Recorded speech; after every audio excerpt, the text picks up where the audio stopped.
A few days ago, the nation was agog with news of power failure all over the place. And it really troubled a number of people, such that some even said they hadn't had power supply for some 4 days or so. And then the next thing we knew, as we were announcing that they were on strike, we were also receiving information that the strike had been called off. To this end, we decided it was something we needed to take a look at to forestall such a thing happening again. Of course, we reached out to all necessary stakeholders. One of them, the union that went on strike, to find out why. We're hoping he will join us because we have invited them to be a part of this conversation. But in the meantime, Marque has a guest in Abuja on this matter. Marque. Indeed, I'm sure more than one person was very upset when they didn't have electricity in their homes. We have with us this morning Honorable Toby Okechukwu, who is the Deputy Minority Leader in the House of Representatives. You're welcome to Sunrise Daily this morning. Thank you for having me. Good morning. Well, good morning. Can you tell us how the House came to intervene in this particular matter? How the House came to intervene in the strike which was called by electricity workers? As a matter of fact, it was apparent from the interaction between the workers and the executive that nothing was going to abate the intended strike. So it became a matter that was public, and it was also important. And the House, in spite of the fact that it wasn't in our order paper for the day, you know, it is such urgent and important issues that are treated under matters of public importance. So I had to accost the Speaker for our intervention, and he granted that we should take it as a matter of urgent public importance.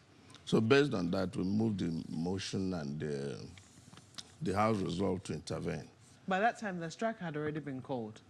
Yeah, by that time, the strike had already been called, and it was a matter of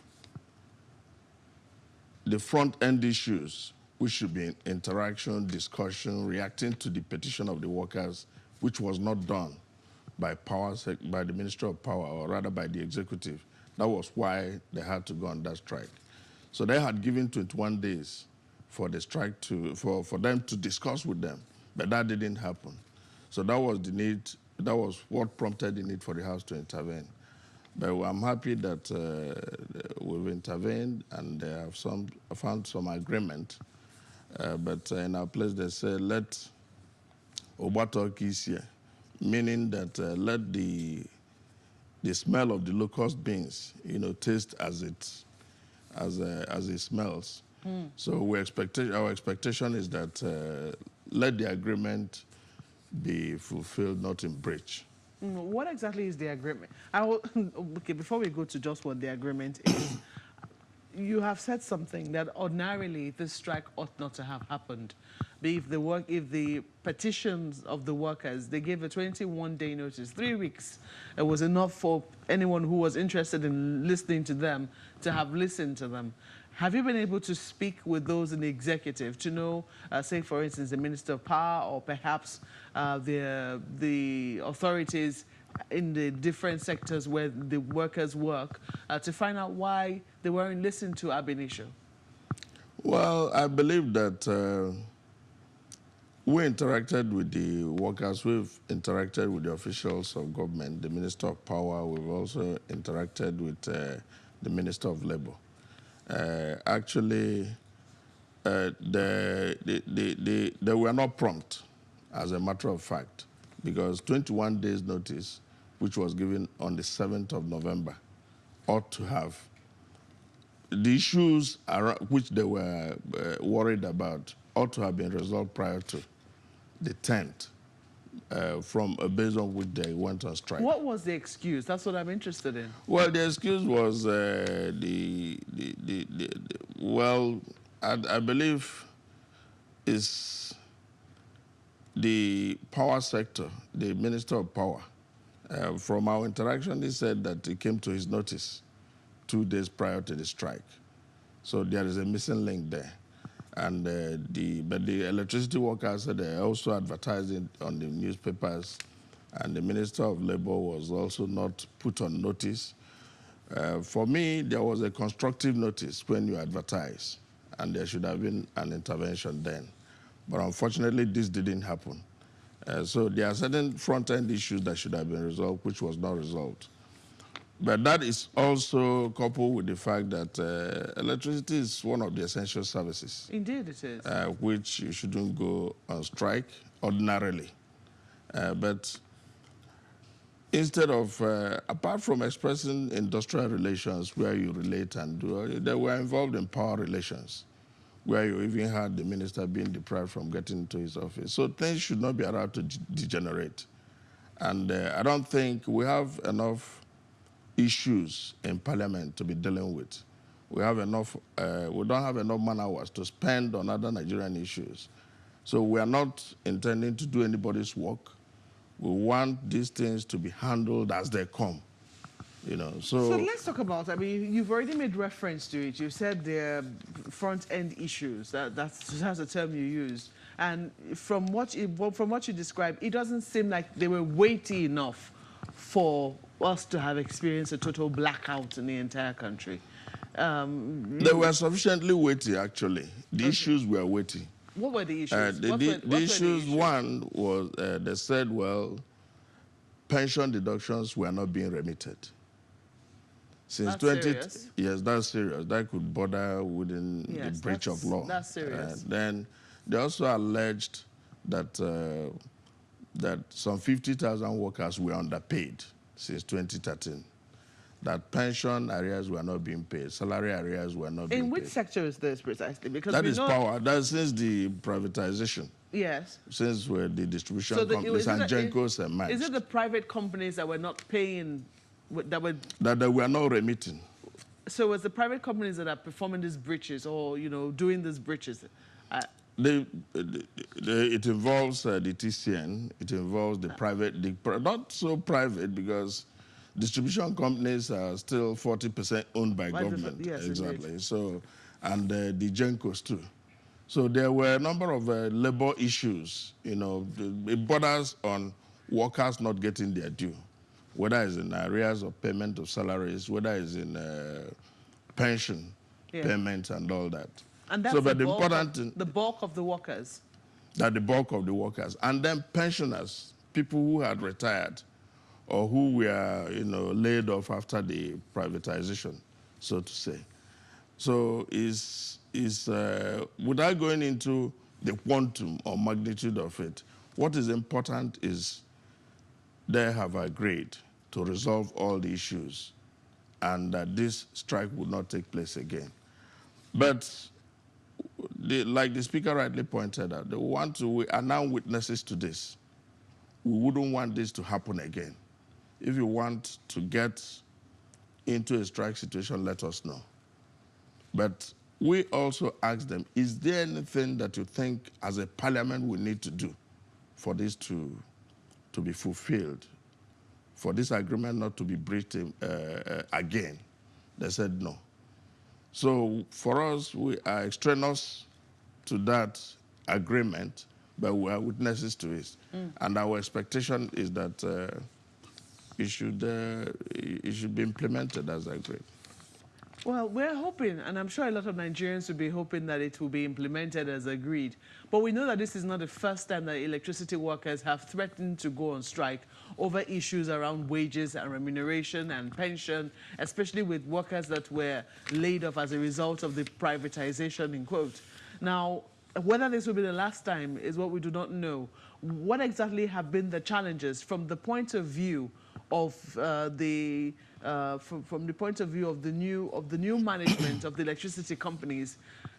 What has been the main challenge? Why did it have to get to the point where workers will have to raise objections or, you know, raise concerns about pensions being the fund being given, remitted, so to speak, you know, to where it ought to be? Why would it get to that point? Aren't these things supposed to happen as a matter of course? As a matter of fact, as a matter of course, it should happen. But you know, I do not know why you would deduct pension, part of somebody's salary, and the expectation is that you remit to the pension body, and you don't do that. Part of our resolution is that the committees that are responsible, Committee on Labor and Power, should interrogate these issues in detail and know why this why it shouldn't have happened, of course. Another issue is that part of our oversight will presuppose that some of these issues are raised as it comes up from the workers. But the point is that anything that you cannot solve in 6 years, 2013 to 2019, something is wrong with it. Indeed it is. So for me, it's an exceptional case that we should look into. But I'm happy they said that they don't require any parliamentary intervention, which means it is something that should happen between the workers and the executive. Please, who said that they don't require parliamentary intervention? Both the workers and the ministers. They both said that? Yes, that it doesn't require. Because I said, by way of appropriation, by act of parliament, you will need the money. But they said that they didn't. So it means that it is a solution within the realm of their discussion, within the axis they can deal with. So my expectation is that the more that we are not involved, the better. Because that means government-labor relations can take its course. Okay. Well, well, I say it's a little comforting that the House of Representatives has asked its own Committee on Power to look even more into detail into what has been transpiring. Because as you rightly pointed out, you know, any matter that has not been resolved in the last 6 years, 2013 to 2019, and it's an ongoing concern over and over, we see these things come up. Electricity workers are on strike, or they are up in arms with their minister, or they're up in arms with Ministry of Labor. You know, there needs to be a thorough investigation. What it goes to show essentially is that if they could deal with the problem, or during discussion, you can have 2 sleepless nights and you solve the problem. 21 days was more than sufficient after a notice. 6 years is much more than sufficient. But this idea, like Christmas always being a surprise, in spite of 365 days notice, you know, it doesn't gel. It doesn't work. It shouldn't be a surprise because you've been put on notice. So if these issues are lingering, there must be a way out of it.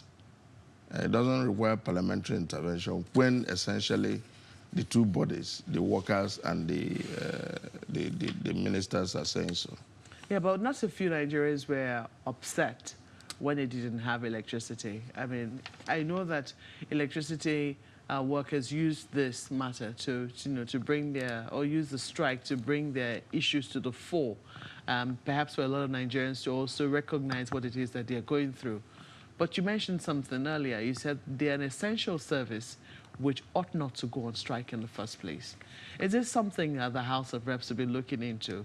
Regulating or putting laws in place which could prevent essential services. For instance, we know that, I don't know if this is by law or if this is something that is inside the Act or the guidelines or the regulations of security, you know, services. They cannot go on strike for any reason. Is it something that perhaps the House would want to take on? Apart from the statutory provisions, ordinarily, you know, putting away power is too consequential for Nigeria's economy. But, I mean, there are certain medical gadgets that should not be out of power at all. You know, you must have regular power supply all the time. It has security implications.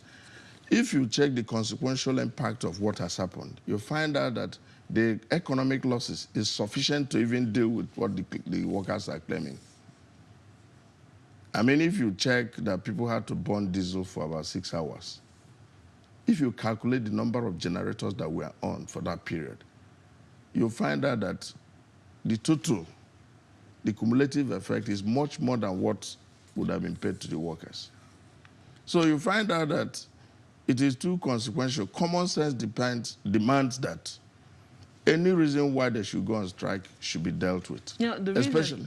reason, what one would think that, will try to prevent is that workers will be so powerful that they can hold the government to ransom, and that the government will be so, or that we put laws in place that will be so tyrannical that workers will suffer. Yeah, you have to strike a balance because it's a very delicate one. It's a very delicate. However, is it something that the House of Reps would want to consider? We'll look at that for again. those services that are considered as essential? Yeah, well, electricity is one of them, and we would like to look at the laws again and find a balance, because it would be completely out of place to outlaw, union activities for people to have a way of expressing how they feel about situations. Like you said, it would amount to tyranny for you to say, okay, you cannot go on strike, or you cannot express or freely associate with one another. There must be a way. Okay, how, for instance, would they be expressing the fact that pensions are being paid, are being owed, that arrears of salaries are being owed? How would they express the fact that pensions are being deducted but not remitted? Even when it borders within the realm of criminality. So these are things that we need to interrogate. And essentially the private companies too, like the discos and the rest, we have to look into their operations. I had to remind them yesterday that the discos are not 100% owned by the private companies. The federal government still have 40% interest. So when issues that relate to Nigerian workers, come up, we have a responsibility, much more than the fact that it's a private company. We have moral responsibility, we have statutory responsibility to look into it. So we will look at the laws, that deal with them and find a balance to make sure that we don't wake up one morning and there's no light throughout the Federation, because that's the easiest way to collapse the economy. Let's quickly go to Lagos now and take a question or two from my colleagues. Ayan Kayode. All right. Well, speaking of things to look into, Honorable Okechukwu, now we know that in recent times the privatization process for the electricity sector in the country has been criticized recently by the Senate President, who believes that the process was riddled with a lot of flaws. So is this something the House would also look into? Because what we're seeing so far, it appears as though this is the foundation of the challenges we're facing, the talks about pension, about the arrangement and what have you. So is that something the House would also look into? And do you believe it was also riddled with a lot of flaws? Okay, so the question is about the privatization process, which took place years ago. It is said that that formed the foundation for some of the challenges we're facing right now in the electricity sector. So speaking of things you need to look into, is that something the House would want to also investigate, since the Senate President also believes that it has been riddled by a lot of flaws? Yeah, I share the views of the Senate President with regard to the privatization process. As a matter of fact, there may not have been sufficient due diligence in terms of the privatization, because when you look at it properly, you find out that the essential ingredient of investment is that you should have sufficient money to improve what you are buying. But what we have, what simply have been happening is a situation where the privatized companies or the privatization process are taking place with the investors not having sufficient money to expand the services. If you look at the discos, for instance, in spite of the fact that it has been privatized, they ought to have expanded their network. You find parliamentarians, local government trying to intervene to have transformers for their constituents. But in spite of that, these discos do not get the transformers powered. They are not expanding the network. Each time they're asking for bailout. So there ought to have been sufficient liquidity on their part for that to take place. And due diligence should have established that these were in place. Unfortunately, you find out discos, you buy companies, and the next minute you are going to borrow. You don't borrow to buy a company. You borrow to run an operating cost or to have a major capital investment. So I believe there are some issues, there are some due diligence defects in terms of the privatization, and I think it ought to be looked into. Well, one more thing before we take a break is the issue of infrastructure. You are very well aware how much has been invested in that sector, the power sector, over the past few years, especially between 2010 and now. Even on the front pages of the papers, you find $1 billion energy fund being promised or, well, being expected, and the National Assembly is being asked by the executive for another $30 billion loan. So it begs the question, because over the years we've had such tremendous investments in the power sector, which comprises of the transmission companies, the generation companies, and the distribution companies. Infrastructure is a major issue that many people have talked about, especially the stakeholders in the sector. Is there any way the National Assembly can intervene in this to ensure that, because without infrastructure, really, there really isn't anything that can be done with power? Thank you so much. Infrastructure is a major issue, and there are some issues that need to be dealt with if you want to overcome that problem. There's no problem with trying to have funding for clearly defined infrastructural issues. But the problem of funding or taking loans is there has to be a defined approach to it. People who are lending money to you want to know how you want to pay back. How are you going to pay back these facilities when you get them? There's no problem with borrowing, but you must borrow, and you target it to particular sectors of the economy. So actually, we will interrogate the request from the executive, and we'll make sure that there's some due diligence, and we'll ensure that whatever we are borrowing, there must be a track, there must be a system of knowing what it is used for and how you pay back. If you look at the issue of roads or the power sector and all that, they're all the same challenges. But the parameter upon which you borrow and how you pay back is the issue. So it doesn't matter how long you borrow or how often you borrow. It depends on what you deal with it and how it solves the problem you're looking at. Well, Honorable, just quickly, as we wrap up, I was going to ask you whether the matter with your party has been resolved in the wake of your emergence as Deputy Minority Leader in the House of Representatives. Well, I don't think this is part of our infrastructure problem. Certainly not. Yeah, we need to. We have some housekeeping issues which we'll deal with. So, but it's being resolved. Yes. Are you still on suspension as we speak from the party? Well, there are some housekeeping issues to be dealt with, so we'll keep it at that. Isn't that a yes or no answer, Honorable? There is no yes or no answer here. Some housekeeping issues to be dealt with. Okay. Well, we'll leave it at that. You heard him. Honorable Toby Okechukwu is the Deputy Minority Leader in the House of Representatives. Thank you so much for coming on Sunrise Daily this morning. And thanks for having me. The program continues shortly. Please stay with us.